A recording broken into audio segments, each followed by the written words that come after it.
The Full Spectrum Podcast, presented by Champions and Legends.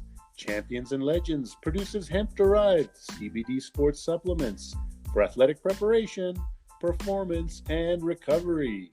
This is the Full Spectrum Podcast with Big Data and Maverick, available wherever you get your podcasts. Well. Another week has gone by, Mr. Big Data, and we are hot on the mics tonight. What is going on, buddy? How you feeling? I'm feeling good. The world is upside down, and I think we're ready for the Super Bowl. The world is upside down. When hedge funds are begging the local people, the locals, please stop buying stock. Please let us make our billions. Yeah, that's right. GameStop has taken over the entire world over the last week. Big Data, tell everybody what happened last week. I mean, it's all about the pump and the dump. They took our slogan, buddy. It's totally the pump and dump. There's an app called Robinhood. There's a bunch of new style investors really eager to conquer Wall Street.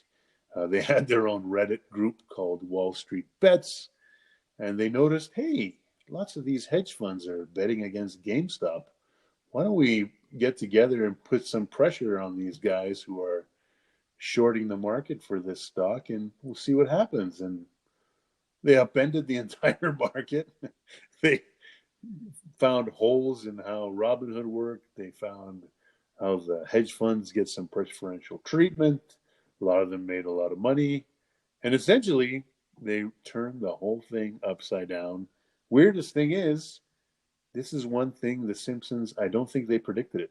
I think you're absolutely right. I don't think the Simpsons predicted it at all. But, man, I got to admit, I heard an analogy that I really like. So for anybody that's kind of been watching it and maybe not totally understanding it, here's really what the hedge fund guys did, all right?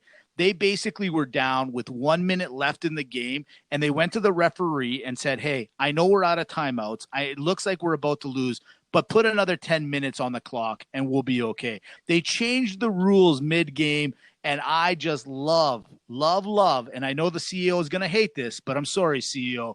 I love that the retailers, the simple man, went in and said, oh, yeah, watch this. I loved it.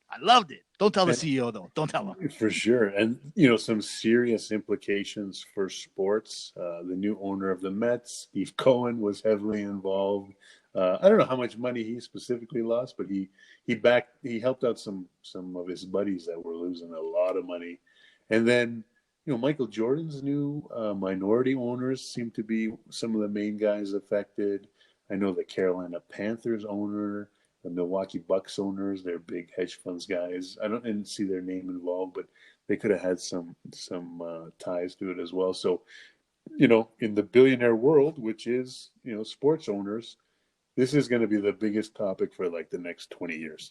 Oh, absolutely. And who knew that two little guys like me and you who started a podcast just only 20 episodes ago and came up with the greatest slogan, the pump and dump, would be taken to this far? I had no idea we had that kind of influence, buddy. It's happening, Maverick. It's happening. I love it. With that being said, you know who else is in a little bit of financial trouble? Or actually, he's not, but he thinks he is. It's you, Messi. What's your problem, buddy? Okay, so we found out how much you made. What's your issue, man? So yeah, Lionel Messi, he's suing a newspaper that put out a story. Basically, they had some sources that leaked Messi's 2017 contract extension with Barcelona.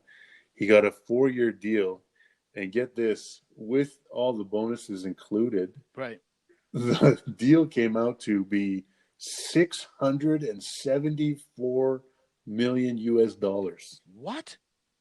674. See, now it makes sense, Big Data, why he was so upset about it. Didn't he get in a little bit of tax problems a couple of years ago, or there was some implications, or there was something going on, like he wasn't paying his taxes? Is Messi Greek? Maybe Messi is Greek. Well, pretty close. He's Argentinian, but he ran into some tax troubles in Spain. Ronaldo came into the same troubles as well. Yeah, he made a deal. His dad was kind of freewheeling with the taxes. It seems like they got it straightened out. You know, with Ronaldo, he was so mad. Basically, he left the country. Messi doesn't seem as mad. He hasn't left yet. But here's the crazy thing. So, um, I mean, it sounds like a lot of money. It is the biggest sports contract you've ever heard of. Easily. Difference is with Messi and I believe with Ronaldo as well is they sell their likeness to the club as well. So pretty much all the endorsements that Messi is doing flow through Barcelona Football Club. So basically he's rolling in. He's basically saying, you know what, you guys take care of everything. Pay me my salary. Pay me my endorsements. It's kind of a one-stop shop. They pay him everything. So under those kind of terms, then you could see that someone like a LeBron James or someone along those lines would make money in this range. But that's a lot of money that we're talking, like insane amount of money. So this happened and this was back in 2017 as well. So looks like for the first 2 years, they had if all the bonuses were met, he would have made, $337 million, which is just fascinating. But in the end, he actually, over the course of those 3 years, he was hurt, a few times. So that would have cut into the bonus money. For the COVID season in 2020, all the players took a pay cut. And, his contracts, is kind of like 2017 March to 2021 March now coming up. So I think he's going to have to do something with his contract soon. So in the end, COVID and being hurt, he didn't end up making that money. But the fact that he signed a deal where he could make that much money is really, and it was, in 2017, is mind boggling. Well, it is the most popular sport in the world. He is the greatest player, arguably, in the entire world and maybe of all time. So I'm not that surprised. But here's my little suggestion to you, Messi, because I'm a problem solver. Here's the situation. You don't like taxes. Who does? Get yourself over to Greece. It's only an hour or two flight from where you are. Play for one of the local teams over there. And, buddy, you get to keep it all. I'm telling you, I'm a problem solver. The Greeks don't like to pay taxes. You don't like to pay taxes. You're mad about it. And hey, from what I understand, those Greeks, they'll take care of you, my friend. They'll take care of you. There, problem solved. You don't have to sue anybody. Just move over to Greece, play for one of those teams, and make another $1 billion or whatever you're doing. Unbelievable. That's big, big money, big data. It's absolutely gigantic. And I mean, just imagine the parallels if Tom Brady was making 175 million a year or something along those lines. It's just spectacular. It really is. It really is. From there, I just wanted to say a happy trails to Matt Frazier. Yes, CrossFit champion, the GOAT of GOATs, as they say over in the CrossFit world. He has announced his retirement. He's the 5-time champion of the CrossFit Championships. He's going to be gone. He's opening the door for everyone and anyone that's in that realm to go forward. But I had to say happy trails because, in all honesty, this guy was a pretty dominating force. And we told you in this podcast, we do a little bit of everything. We just talked to you soccer. We just told you about GameStop. We told you about CrossFit. And now we hit the driving lane with big data. It's driving the lane with big data. All right. So, Maverick, this week we're going to take a look at a team that doesn't get that much publicity, except on this podcast. Recently, we had a great debate. Shaq was talking some trash to Donovan Mitchell on TV after a big game. Guess what? The Utah Jazz at that time were in the midst of what would become an 11-game winning streak. Double-digit winning streaks mean you're a really good team. So let's talk about the Jazz and how they're doing so far. Sure, let's hear this. So expected record is the expected was 14-6. They're actually 15-5. So they're a game better than what the statistics tell them. Offensive rating is 116, so they're fifth in the league. Defensive rating of 109, they're sixth in the league. So overall net rating of 7.5, they're fourth. But if you do an adjusted net rating based on their schedule, they're actually the second best team in the league. Here's where it gets a little interesting. Their pace is at per 100 possessions, so they get 98 possessions a game. 25th overall. True shooting, 58%, which is really good, sixth in the league. Percentage of shots from the 3-point line, 48% of their shots come from three, which is first in the league. Offensive rebound percentage is also first in the league at 26.5% of their misses. And on defense, they're last in the league in forcing opponents' turnovers at 10% of possessions. And then one more that'll kind of show you how they try and, or how they're not really controlling the game in one way, is free throws per field goal attempt. They're 18%, 22nd in the league. So what does that tell us? It's a lot of numbers there, Maverick. That was a lot, yeah. I was adding it all up. I don't know if I was supposed to, but I was adding it all up. Yeah, that'll work out for you. So this is a different type of team, right? So basically, they don't gamble and they stay at home on defense. They play okay defense. They rebound well. Just a pretty solid team on defense that don't take a lot of chances. And then on offense, they're bombing threes and they're going to the offensive glass. There was a good article by Zach Lowe, ESPN, about the Jazz and how really unique it is for a team these days to do as much offensive rebounding as they do, even though they're bombing away from three. So it's a really really neat on the offensive side how they're doing it. So overall, they're a really solid, fundamentally sound team. So you can say they have a very high floor and they have like a medium ceiling. Right now they're probably just like last year. They're likely to get towards the second round. They have a chance to make the conference finals in the West. But I think going forward, for them to beat the Lakers or the Clippers or the Nuggets, who they took to 7 games last year, Donovan Mitchell, he's going to need to take it to the next level. He is a star. I think if they're going to want to beat those other teams, he's going to have to play like a superstar, take it to the next level. He's got to go through LeBron and the Brow, or Kawhi and Paul George, or Jokovic and Murray. So basically, he's got a good group of teammates that can get him there. But he's as well as he's playing, if he wants to make it to the next level, he's going to have to become a superstar. Are we talking about Utah? I, That's you know right. what? I can't believe we're talking about Utah. So I got a question for you. Utah Jazz today versus Utah Jazz of 95, 96. Karl Malone, John Stockton. Who wins? Give it to me right now. Oh, easy Malone Stockton. Easily, really? You think so? I mean, you know, I know everyone knows John Stockton as a small dude. He's the career assists and steals leader in the NBA. Amazing career, like 20 years with Karl Malone almost. He was a badass. I mean, he would beat people up in a way where you didn't know what was happening. You couldn't see it from TV. He was feared. He was an He looks unbelievable player. he looked like a feisty dad on the driveway. You know what I mean? Like he had those short shorts. He had a little bit of hair. I've always said how NBA guys, like, how is it that none of these guys have hair on their body? Like, none of them. Even for John, like, he had a little bit of that hair. You can kind of tell, but he looked like that dad that was intense on the driveway, and he was ready to rip your heart out at all times. I couldn't agree more.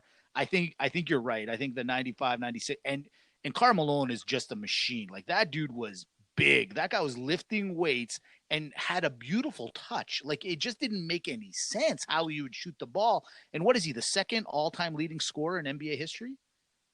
Yeah, Karl Malone was right behind Kareem. Him and Stockton, they played forever. Now it's hard to judge people in the Jordan era. I think if the way Malone and Stockton played back then, I mean they would the whole NBA has become a pick and roll game. They were the only guys really running that level of pick and roll back then. If you dialed up the pick and rolls with, the 3-point line further back and the way they do defenses today, I mean, we're talking each guy would have like 35 points a game, and Stockton might have 20 assists a game right You know what? And one last word, just one word, Ostertag. That's it. So I'm going to leave you with that. That's all I'm going to say. Listen, with that being said, you know what I realized on this podcast over the last 20 episodes? This is what I realized. You're all about the data, and I'm all about the drama. Listen, since we're an NBA, I got to bring this up. Yesterday, LeBron James in Atlanta, they let in a few fans. Hey, some fans even got courtside seats. Well, one lady did for a few minutes until LeBron and her got into a verbal altercation. She gets knocked out of the game, gets kicked out. There's speculation that LeBron basically told the referee, like, get her out. He's saying he didn't. I don't know if I believe it, but she's got the internet on fire. The best name, the internet wins again. Courtside Karen. I love it. Did you see it last night, Big Data? Totally did. The one thing we didn't really see is looks like her husband started it. Oh, of course. And LeBron's used to this. I mean, he he has this back and forth with fans all the time. I think it's just because there's really nobody there. And he did say after he thought they probably had a few too many drinks, so it's probably a good idea for the NBA to get them out of there. In the end, from LeBron's point of view, seemed like it was no big deal. Seemed like everyone else freaked out more, and probably because she was a little risque, kind of like a college basketball coach barely wearing her mask while she was yelling at everybody. I think they got a little scared, which college basketball coaches are the worst at keeping their masks on, by the way. Wow. Football coaches are bad, but I mean, college basketball coaches take the cake. They can't shut up. They can't keep their face covered, and they're just yammering all the time. Listen, I'm going to say one thing about you, courtside Karen. I love you. And I'm gonna tell you why. You are the best wife in the world. Your husband has to now go to his buddies. Like she has made it worse for all the other wives out there. Like she went toe to toe and got kicked out of an NBA game with LeBron James. Like I gotta give her some credit, man. Like it's funny and it's kind of really cringy when you're seeing it at a supermarket when somebody's yelling about some sort of situation that occurred. It's another when the ladies courtside and she's going toe to toe with LeBron James, possibly the GOAT of the NBA, and she's doing it all for her husband's benefit. Like it's awesome. Wife of the year 2021 goes to courtside Karen. I loved it. I loved it last night. I thought it was great. Take that for data. It was great. From there, we head to the real juggernaut. We go to the other side because this weekend, Super Bowl 55 is being played in Tampa Bay. It's unprecedented. Why? Because, well, it's COVID. So there's going to be some fans there, as we found out over the last couple of weeks. So I'm really excited and pumped about that there's going to be the majority of the fans that are going to be there are going to be frontline workers. Well done. The Weeknd is going to perform. He's putting $7 million of his own money because he wants the production to be perfect. Really interested to see about that. And we'll talk more about that maybe at a later time. But let's talk about the matchup. It's the greatest matchup of all time. Vegas has set this up perfectly. The line, it's Kansas City, the defending Super Bowl champions, Patrick Mahomes, Travis Kelce, the Cheetah, Andy Reid versus six-time Super Bowl champion, Tom Brady, who's playing at home, along with his band of merry men. You've got the Godwin, you've got the Evans, you got his coach, Bruce Arians. He's got, that guy named Gronk that he played with for years and years up in New England. The match is set up. The line is -3 Kansas City. The money line is -20 for the Kansas City Chiefs. And the over-under is set at 56.5. It has not moved. Big Data. Are you as excited as I am this coming Sunday, Super Bowl 55? Couldn't be more excited. This is a matchup for the ages. If we have this matchup like the next 3 years in a row, like a Golden State versus Cleveland kind of situation, I'd be happy. I mean, this is exciting. I'll tell you what, though. I think the Chiefs, obviously they're a juggernaut offense. And, Kelce has just been completely, it's the greatest season ever for a tight end, basically. He's putting up number one wide receiver numbers from the tight end position. But you know what? Kind of like we said with the Bucks previously, that is a great linebacker crew that they have. I wouldn't be surprised if they were able to take Kelsey out of the game. I think the Chiefs are going to have to play a different type of offense.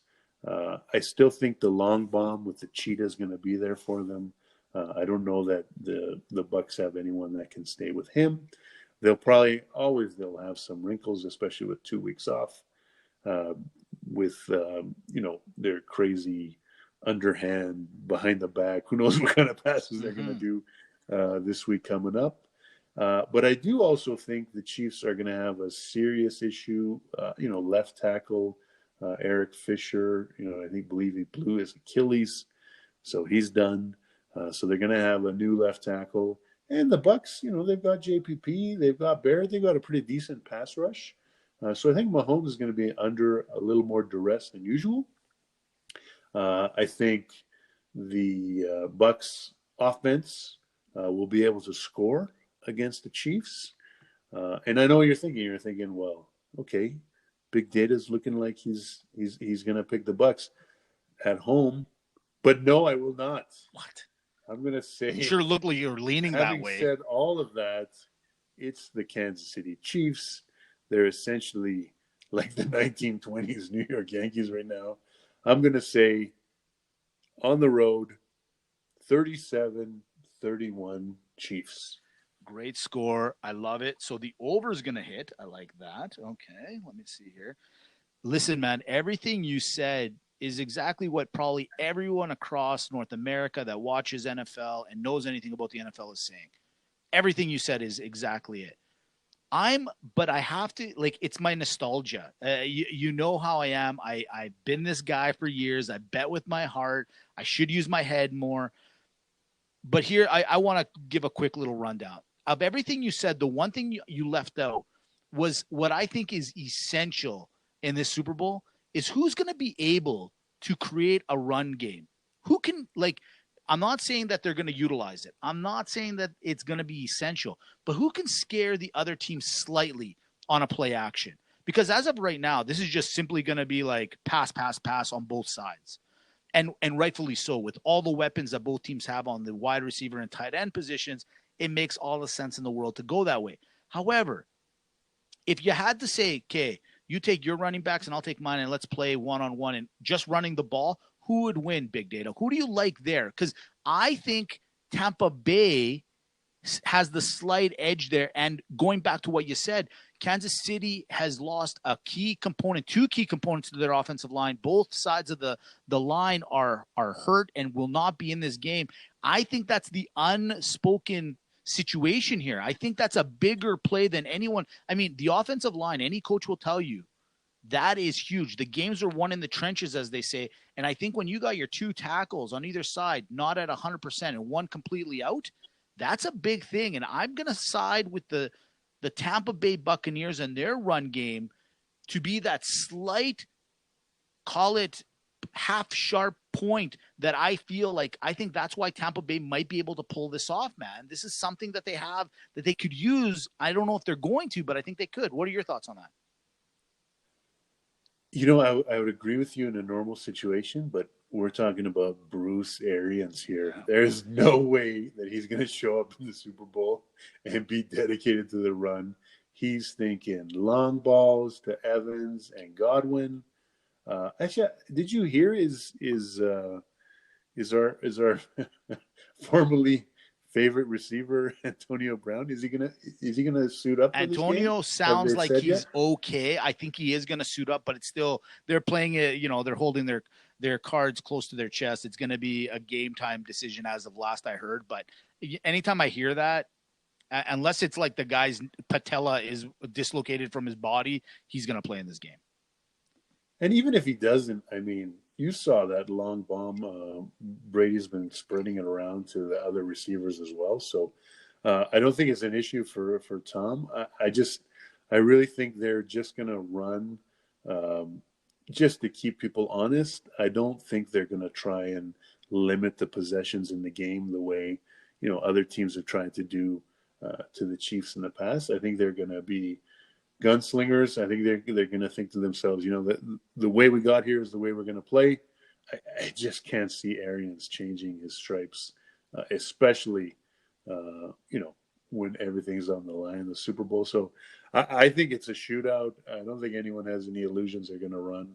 And I think the fans are going to be better off for it. All right, damn it, Big Data, you convinced me. All right, with that being said, here's my pick. I am going to go with the Tampa Bay Buccaneers, and here's my slight reason why. The defense is playing good defense. They're good. They're not great. They're getting. I agree with your sentiment where they have a little bit more of a pass rush, or they have a pass rush, and I think, again, that offensive line is going to be a little bit of a problem. Brady also has weapons. This is the most amount of weapons. Like, don't get me wrong. He had the Gronk. He had the Wes Welkers. He's had the Randy Mosses in his heart, but not all at the same time. Not all like this. Not like this. Well, actually, there was one year he did, and it was productive, and it was great. But now I think he's learned his lesson. He has them all. He feels it finally looks like he's clicking with all these guys. They all understand their role. Everyone's healthy on the offensive side of the ball. And the biggest thing, you're talking about Tom freaking Brady. He's gone now 10 times to this game. Now, don't get me wrong. Mahomes has gone 2 years in a row, and a couple of years ago it was almost 3. But who stopped him? Tom Brady. I'm going to go with Tom. I'm going to take your points. I'm going to say 35-32 last-minute field goal by the Tampa Bay Buccaneers to win this one. Take the over because that's the most solid bet of all time. This is going to be epic. And one last thing, they're at home. Literally, they have home field advantage, and there's actually crowd in the stadium. So it actually is a legit home field advantage, and you're giving my boys and you're giving Tom plus 3 points. Thank you very much, Vegas. I'll take it and run to the ticket window with that one. And can you believe this is our first ever Super Bowl home dog? This is the greatest thing of all That's time. That's true. Never thought that's a home dog. Gambler's paradise. Yes. Home dog. I love it. I love it. I love it. I love it. I can't wait for next week. I think we're going to have listen, no matter what, we got to talk about the weekend and the Super Bowl. Like I said, you're the data, I'm the drama. This guy's putting $7 million of his own money to put this production together. That's like me inviting you over to my house and you coming over the day before and going, hey, Maverick, here's a couple of $100. Why don't you paint this room for me? Okay. Because that's not going to do me well with the tie I'm looking to wear at your house tomorrow. You're still salty. You're still salty about it. I'm very salty about it. I found that very rude that you would come over and offer me that kind of money. I know my furniture is not number one. I get it. But hey. But you know what? Kudos to you. You still did it. I still did it. I can't wait. It's going to be awesome.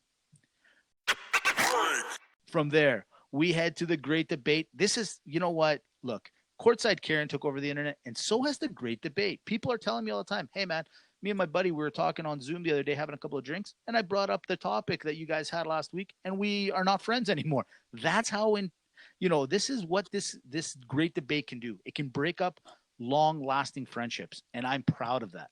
That's how it's personal. It's very personal. That's right. Well, this week we're going to stay on the Super Bowl theme. It's a simple one.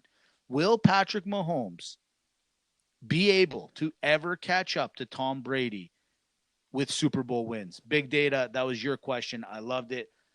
Honors to you. I'll give it to you. So let's give the current tally to the folks. We've got Mahomes with 1 Super Bowl. We've got TB12 with 6 Super Bowls. So he's -5 at the moment. Right.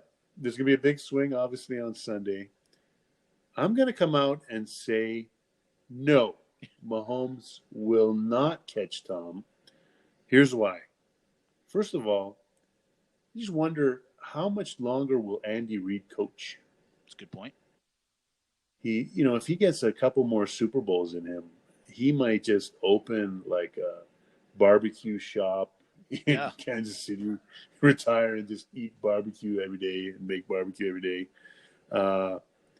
Secondly, Patrick Mahomes monster contract is coming on the books soon.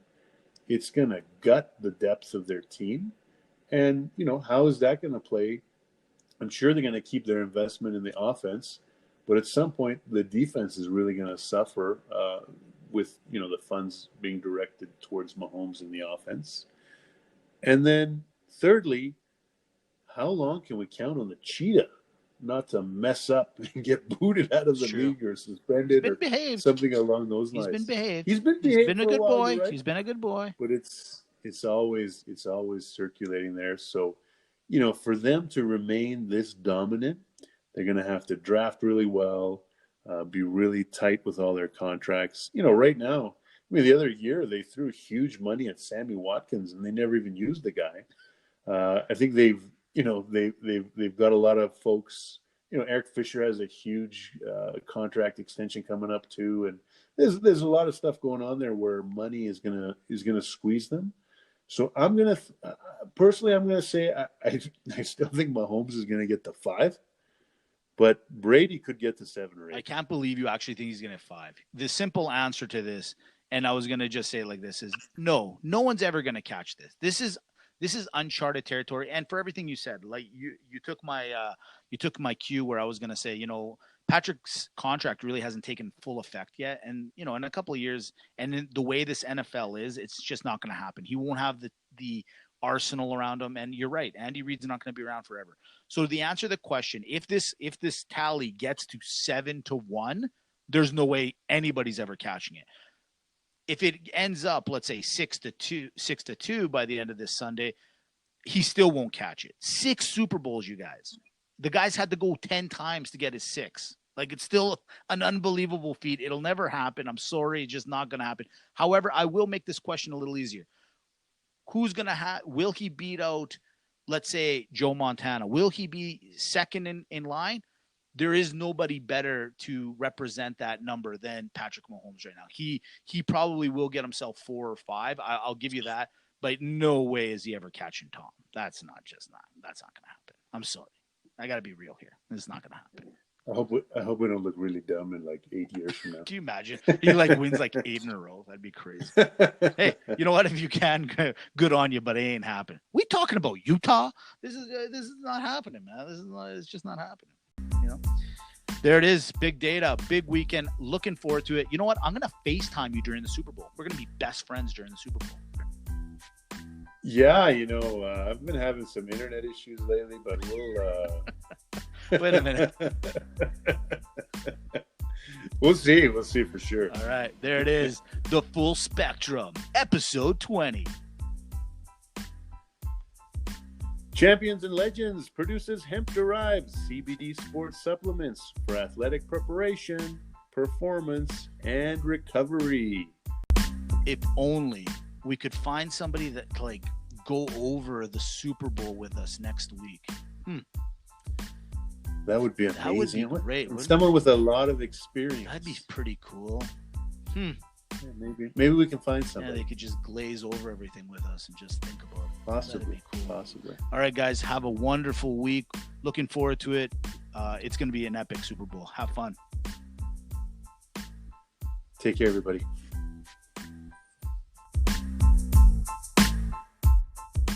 Take that for data.